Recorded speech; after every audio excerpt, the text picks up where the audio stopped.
Kita akan bicara tentang Tritunggal, Bapak Ibu. Ya. Tritunggal mungkin kesannya wah agak berat gitu ya. Tapi hari ini saya coba dengan sesuatu yang mungkin akan menggugah kita, terlebih dalam pelayanan. Ya. Kita akan belajar tentang peran Allah Tritunggal. Demikian judul yang saya berikan, peran Allah Tritunggal. Bapak Ibu, dalam kekristenan ada 3 pribadi yang kita kenal dengan Allah Bapa, Allah Anak, dan Allah Roh Kudus. Allah Anak kita biasa tahu adalah Yesus Kristus. Dan doktrin Tritunggal ini penting Bapak Ibu di dalam kekristenan karena itulah fondasi keselamatan. Tentunya kita sebagai orang percaya kita sangat perlu mengenal 3 pribadi ini. Ya, konsep yang ditawarkan banyak dunia tentang Tritunggal secara manusia sulit dipahami Bapak Ibu. Tapi konsep Tritunggal itu sesuatu yang mungkin dicontohkan apapun juga sulit gitu. Ya. Sulit dipahami secara logika. Kenapa? Karena manusia terbatas. Kita semua nggak sempurna. Kita semua punya kemampuan yang terbatas. Tapi Tuhan kita nggak terbatas. Allah kita Allah yang luar biasa. Allah yang merencanakan segala sesuatunya. Allah yang sulit pikirannya pun kita selami. Rencananya juga sangat-sangat besar dalam hidup kita sebagai orang-orang yang sudah diselamatkan. Ya. Di Kejadian 1 ayat 1 kita bisa melihat betapa besarnya Tuhan. Ya. Pada mulanya Allah menciptakan langit dan bumi. Kita bisa bayangkan Allah yang menciptakan langit dan bumi bahkan segala isinya. Kita cuma bisa nyiptain apa? Ya. Allah sungguh luar biasa. Kita sendiri bagian dari ciptaannya. Jadi sangat-sangat besar kuasanya. Ilmuwan besar yang bernama Isaac Newton, ya, dia mengamati tata surya dan dia bilang bahwa bumi dengan matahari itu jaraknya ideal. Cahayanya, panasnya ideal. Jadi kalau nggak ideal artinya kita bisa kepanasan. Kita artinya bisa kebakar. Ya. Tapi Tuhan merancang itu semua dengan luar biasa. Menurut Isaac Newton. Bukan kebetulan. Pasti ada yang ngatur. Dan dia sangat percaya akan hal tersebut. Biasanya orang pinter susah percaya sama hal-hal tersebut. Biasanya ada yang disebut ateis malahan, saking kepinterannya. Ya. Tapi Isaac Newton itu seorang yang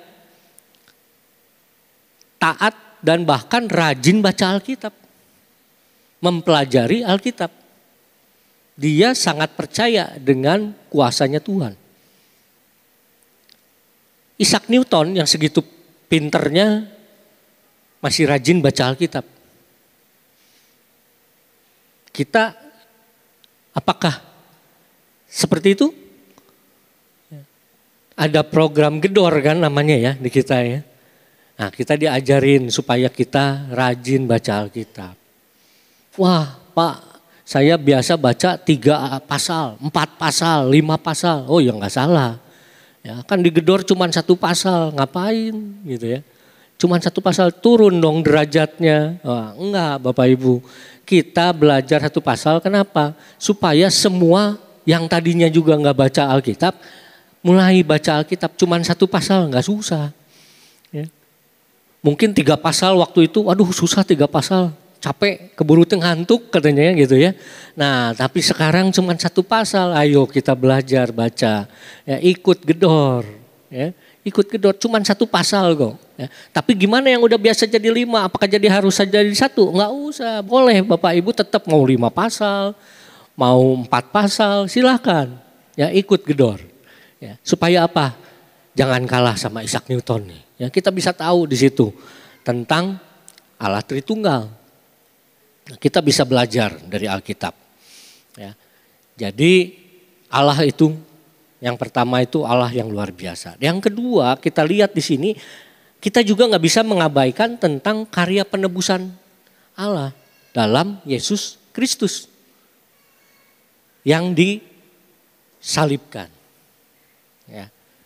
Nggak terlepas ini semua dari rancangan keselamatan. Bahkan kalau kita lihat berikutnya tentang Allah Roh Kudus. Ini pun tidak lepas dari rencana keselamatan Tuhan.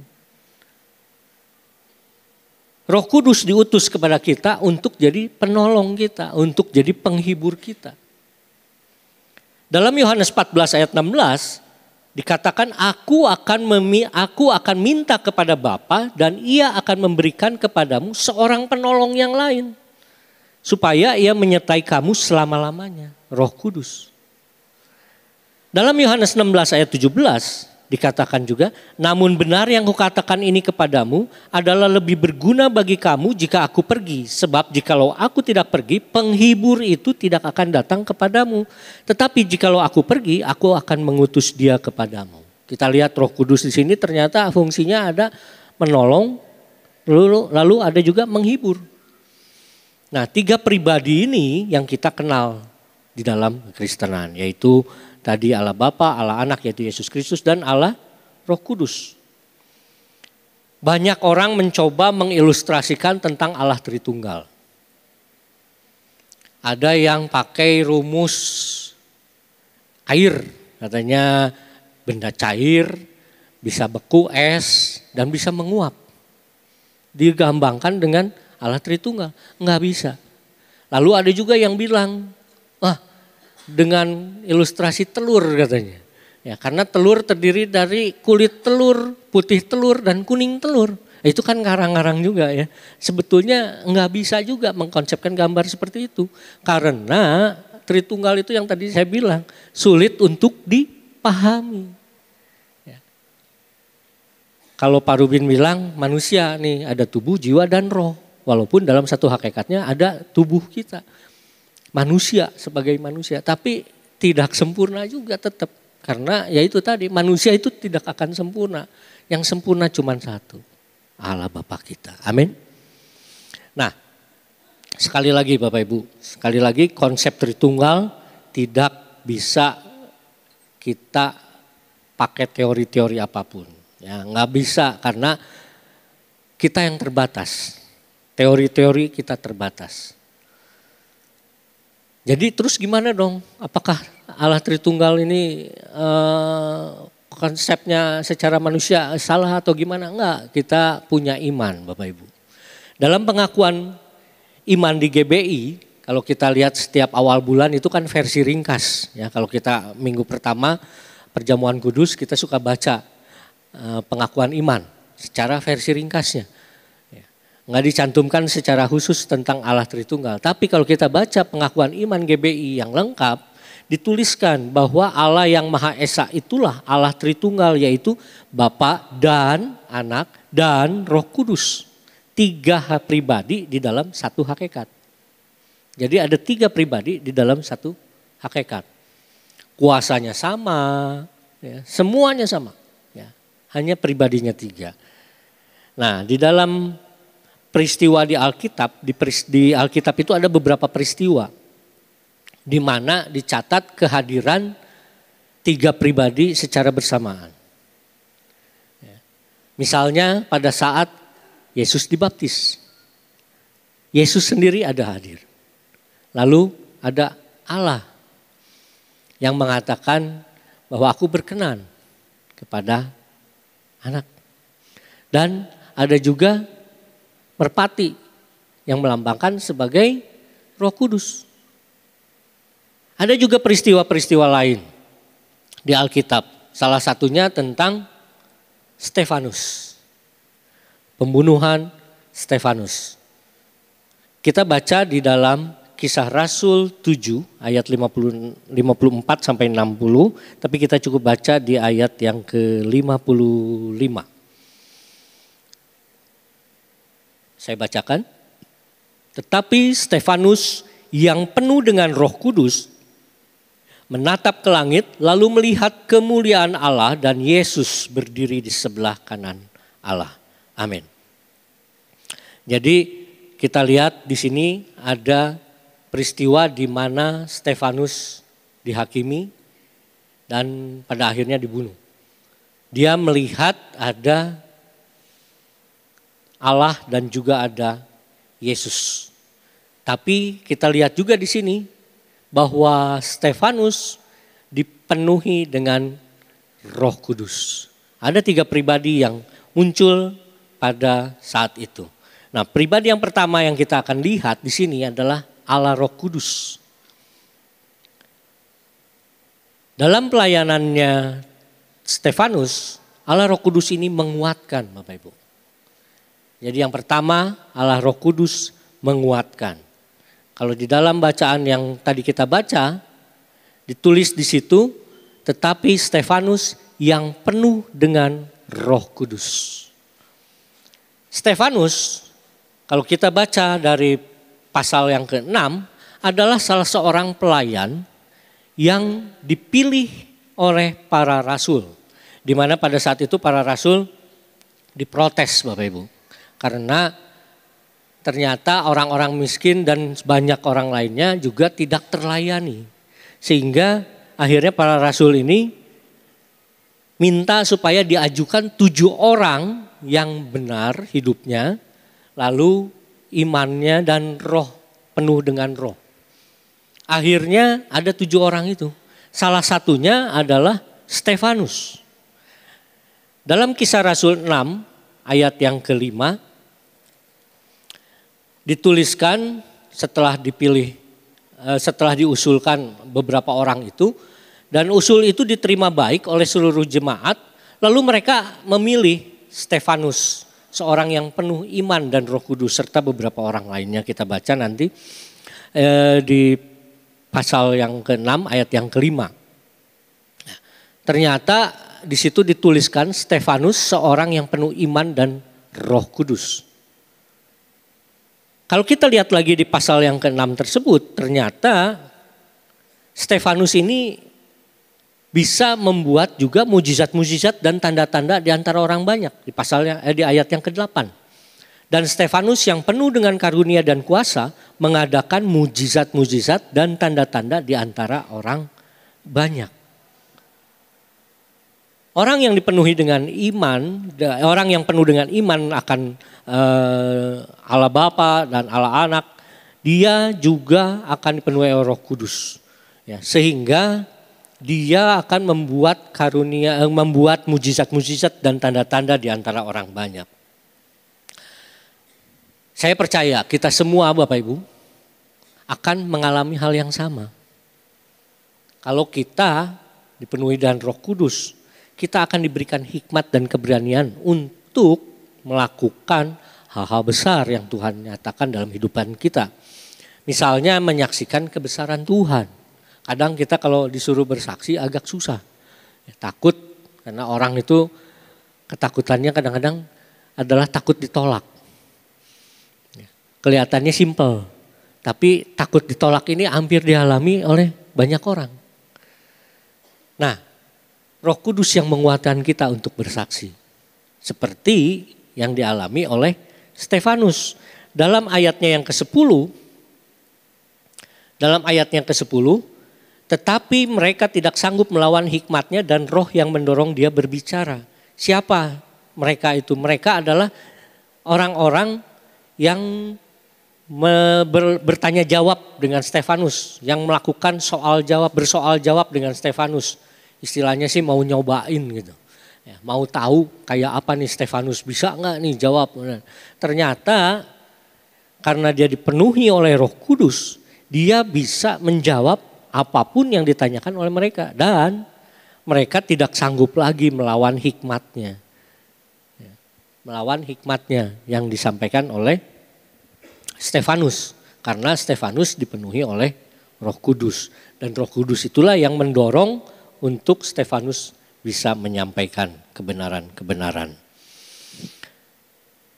Nggak berhenti sampai di situ. Ternyata Stefanus juga difitnah dan disidang. Jadi bukan cuma soal tanya jawab aja.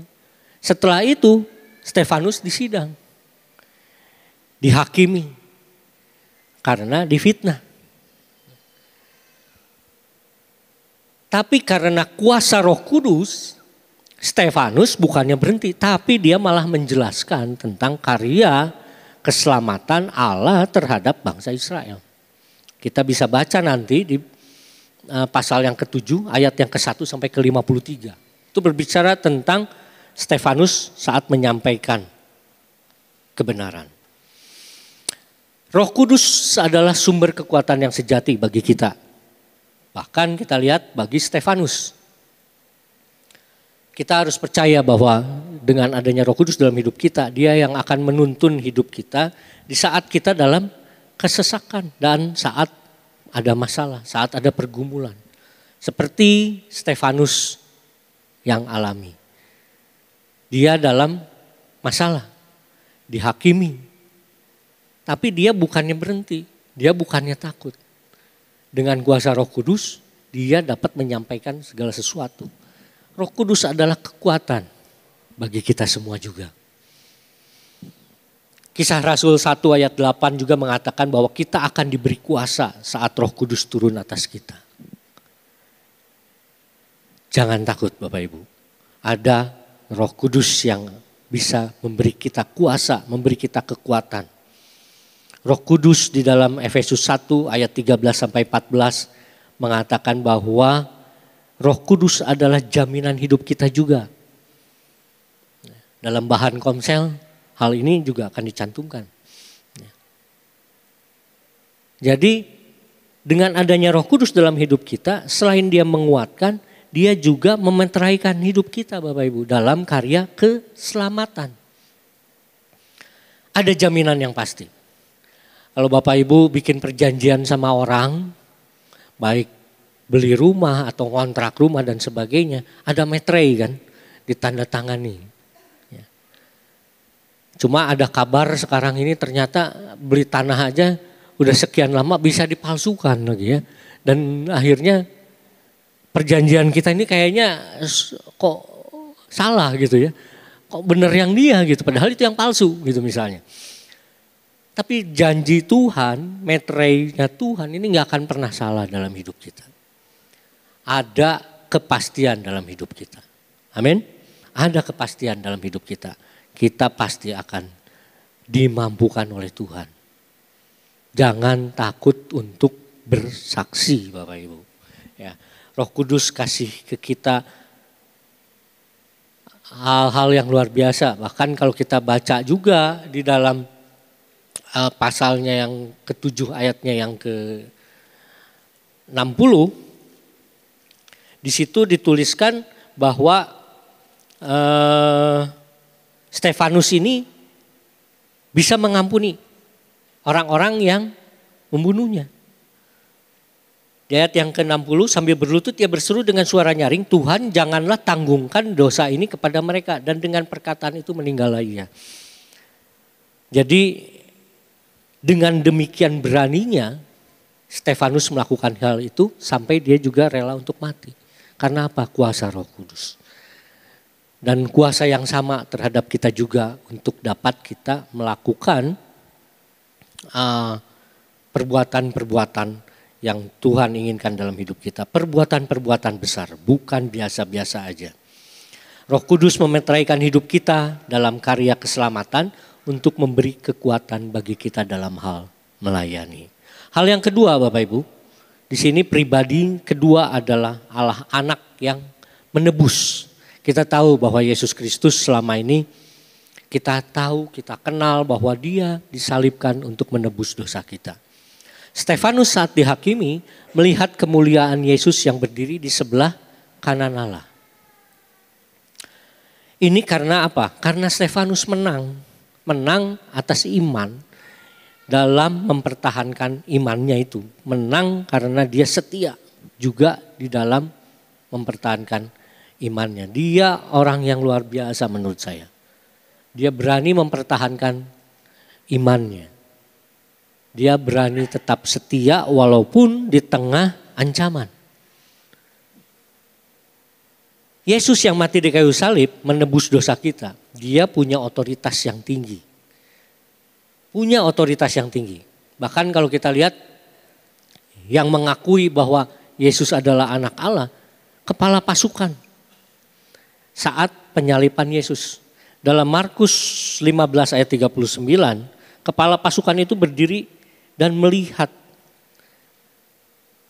Bahkan dia berkata, sungguh orang ini adalah anak Allah. Kepala pasukan mengakui bahwa Yesus adalah anak Allah. Pribadi Allah anak atau anak Allah, Yesus, itu adalah bagian dari Allah Tritunggal.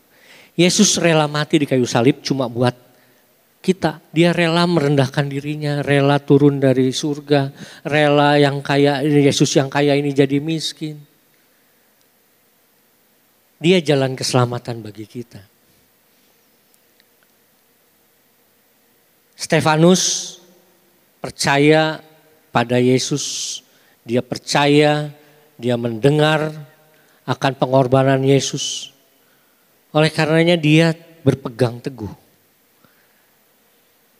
Dia rela mati karena imannya kepada Yesus yang menebus dia. Dan kita semua. Itu menunjukkan hubungan yang erat antara Stefanus dan juga Allah Bapa dan Yesus. Stefanus mampu mengampuni kalau kita lihat. Dan ini gambaran Stefanus yang mirip dengan gambaran Yesus. Yesus kita tahu dia juga dihukum, difitnah ya, difitnah, disidang, diadili, dibunuh. Dan dia mengampuni. Ternyata kita lihat hal yang sama dalam diri Stefanus. Bapak Ibu, dalam melayani ya, memang enggak gampang. Ya. Tadi pagi saya juga bilang melayani itu kadang-kadang kita difitnah, diomongin, ya bahkan mungkin kadang-kadang dimarahin. Kalau Natalan, wah udah yang namanya asyir itu pasti dimarahin juga seringnya. Karena apa? Tempatnya udah penuh di dalam, tapi orang pada pengen masuk ke dalam. Ya, kita kasih tempat di lobi, kursi-kursi, wah nggak mau ya. Yang kemarin-kemarin Natal terakhir udah baik, ya, udah nggak sampai seperti sebelum-sebelumnya. Ya, tapi kita mengerti, kita memaklumi hal tersebut karena semua pengen ikut merayakan Natal. Tapi kadang-kadang suka lupa kontrol emosi, ya, sampai akhirnya para pelayan juga dimarahin. Ya. Nah, kita melayani seperti itu Bapak Ibu kadang-kadang. Mungkin orang ada yang kesel sama kita dan sebagainya. Gak apa-apa Bapak Ibu. Karena namanya juga melayani, bukan kerja. Ya. Kalau melayani kan kita harus penuh kasih. Ya. Melayani itu pasti gak enak sebenarnya. Tapi Yesus sendiri yang turun dari surga rela melayani lebih dulu. Makanya kita harus mau juga melayani. Gak enak melayani. Ya, kita nggak sampai kayak Stefanus. Kita cuma paling diomelin dan dimarahin seperti itu misalnya. Tapi kita harus jalankan. Kita harus ingat karya penebusan Yesus. Yang mau melayani. Bahkan mereka melayani. Stefanus melayani sampai mati. Jadi percayalah Roh Kudus yang menyertai kita untuk kita tetap kuat di dalam Tuhan. Karena kita mengingat juga karya keselamatan yang Yesus lakukan bagi kita semua. Darah Yesus mahal. Darah Yesus mahal. Enggak bisa digantiin sama apapun. Enggak bisa. Oleh karenanya, karena mahal, kita ini berharga. Karena mahal, kita ini ditebus sama darah yang mahal. Kita ini berharga Bapak Ibu. Karena kita berharga, apa yang bisa kita lakukan oleh buat penebus kita? Kita bisa melayani. Kita bisa mengasihi sesama. Tadi waktu lagi istirahat di dalam ngobrol-ngobrol sama beberapa pelayan, sama Pak Kus, sama Pak David.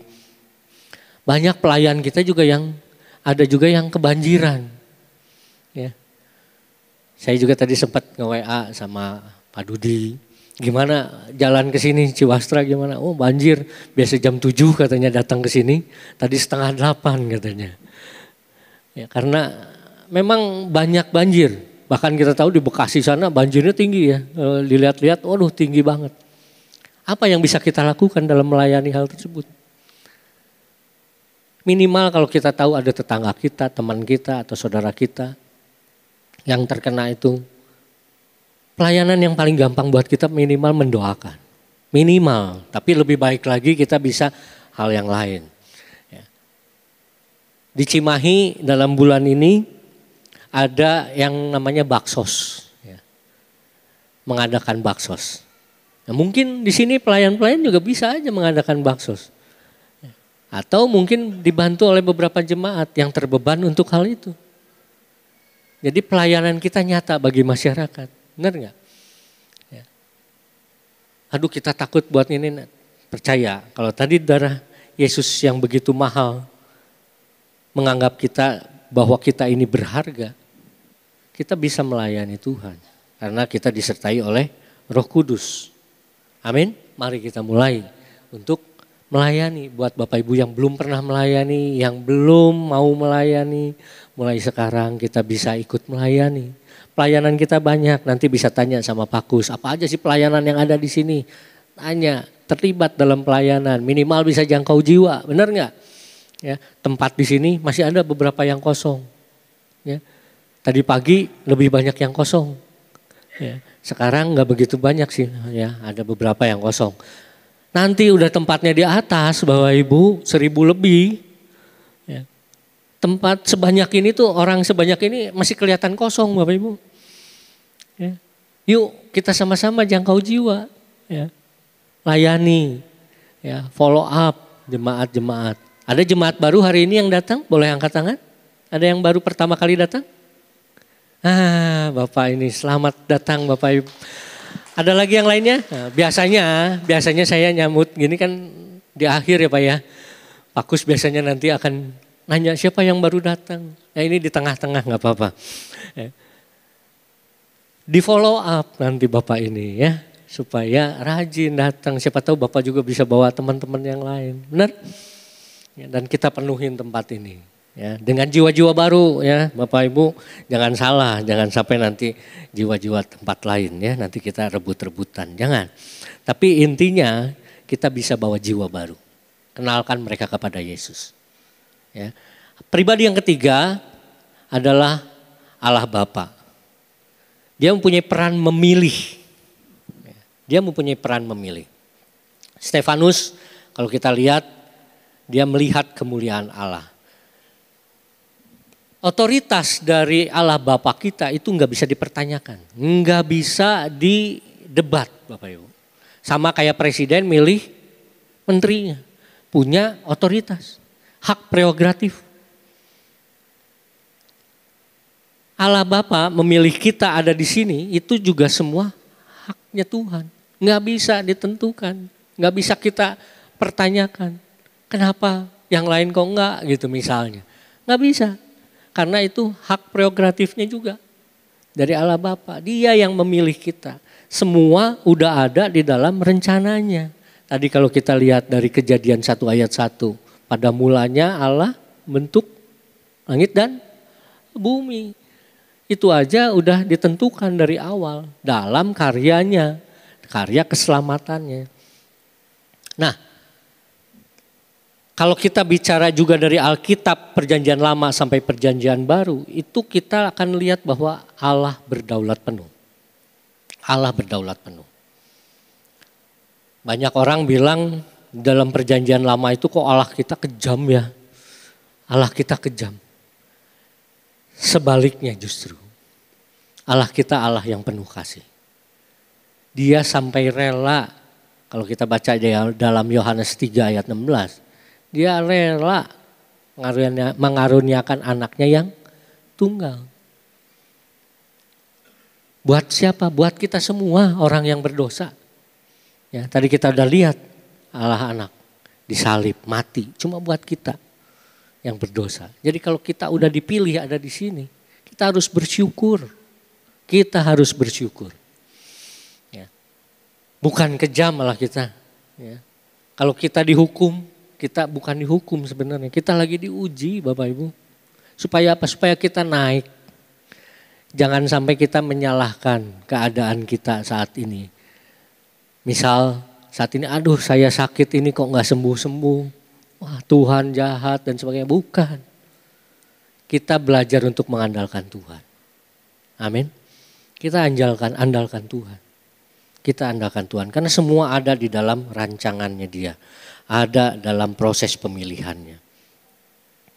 Stefanus juga dipilih oleh para rasul sebagai pelayan. Itu semua saya percaya karena adanya campur tangan Allah Bapa. Pasti ada. Dan kita perlu pahami sekali lagi kalau kita udah dipilih itu suatu hal yang luar biasa loh Bapak Ibu. Suatu hal yang luar biasa. Kita ini semua punya karunia masing-masing. Nggak ada yang sama. Ya, unik kita ini. Kita ini spesial di mata Tuhan. Mazmur 139 itu berbicara tentang kita ini sudah ditenun sejak dari kandungan. Bapak Ibu kalau beli lukisan sama beli poster yang cetakan mahal mana Bapak Ibu? Mahal lukisan ya. Karena apa? Karena dilukis sama tangan. Kalau yang namanya dicetak, kita nyetak 1000 lembar, sama semua. Ya, kecuali tintanya habis. Nah, tapi yang namanya ditulis sama tangan, ditenun sama tangan, itu pasti beda satu dengan yang berikutnya. 1, 2, walaupun gambarnya mungkin mirip, tapi ada bedanya. Nah itu yang bikin mahal. Nah kita ini ditenun sama tangannya Tuhan.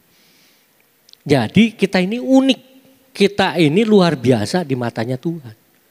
Jangan sia-siakan keunikannya kita. Pak Kus sama saya nggak sama. Nggak sama, Bapak Ibu sama sebelah-sebelahnya aja nggak akan sama. Tapi Tuhan kasih kemampuan, kasih karunia pada semua dari kita masing-masing berbeda. Mungkin ada yang sama, tapi karena Tuhan itu unik, ada aja bedanya dikit. Misalnya sama-sama asyir kasih karunia untuk melayani. Ya, sebagai asyir aja misalnya. Nggak semua asyir itu sama. Ya. Ada yang murah senyum. Ada yang bisa ngajak ngobrol. Nggak gampang kan. Kita mungkin ada juga orang yang mau ngajak ngobrol tuh susah. Mulainya dari mana. Ya. Tapi semua dikasih kemampuan. Percaya Tuhan itu luar biasa bagi kita. Mungkin ada juga yang protes kok kenapa Saulus yang dipilih. Kok kenapa Sakeus yang dipilih. Itu semua karena otoritasnya Tuhan juga. Saulus kita tahu orang yang sadis. Ya, tapi Tuhan pilih. Sakeus seorang pemeras tapi Tuhan pilih. Kita apa? Tapi kita dipilih. Karena apa? Karena karya keselamatan dari Allah Tritunggal. Itu satu hal yang luar biasa dalam hidup kita. Ya, kita semua dipilih untuk kita bisa hidup kudus dan tak bercacat. Nggak ada yang bisa protes Bapak Ibu kalau Tuhan sudah pilih. Ya, kalau sudah pilih kita itu nggak akan ada yang bisa mengubahnya lagi. Ya, karena kita umat pilihan, jadi hiduplah kudus dan tak bercacat. Kita sering di kantor suka ditarget kan, ya, di kantor tempat pekerjaan suka ditarget sama atasan kita, ya. Dan kita harus lakukan, benar nggak? Kalau nggak dilakukan resikonya dikeluarin misalnya kan, atau diturunin pangkatnya dan sebagainya lah ya. Targetnya Tuhan. Hiduplah kudus dan tak bercacat nih. Ya, targetnya kita ini udah umat pilihan. Hiduplah kudus dan tak bercacat.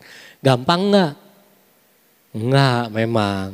Ya, apalagi di tengah dunia yang semakin kacau ini kita banyak godaan ya. Benar? Tapi kita dituntut untuk hidup kudus dan tak bercacat. Makanya gabung dalam Bikom, ya, ikut SMK, ikut gedor, ya, baca Alkitab setiap hari misalnya. Seperti itu. Ya. Supaya apa? Supaya iman kita bertumbuh.